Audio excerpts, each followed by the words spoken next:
শরীয়তপুরে বেগম খালেদা জিয়া ও জিয়া পরিবারের সদস্যদের সুস্বাস্থ্য ও দীর্ঘায়ু কামনায় দোয়া মাহফিল। রুদ্রবার্তা প্রতিনিধি পাঠানো প্রতিবেদন ও ভিডিও চিত্র নিয়ে বিস্তারিত।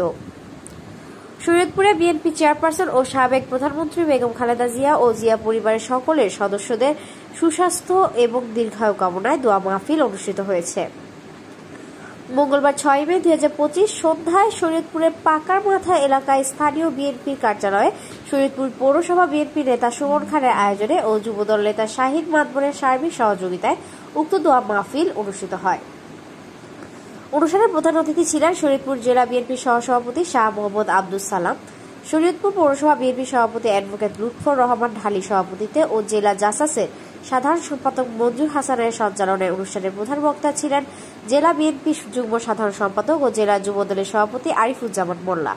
বিশেষ অতিথি ছিলেন শরীয়তপুর পৌরসভা বিএনপির সাধারণ সম্পাদক শামসুল হক ঢালী, জেলা বিএনপি প্রবাসী কল্যাণ বিষয়ক সম্পাদক ভিপি নাজমুল হক বাদল।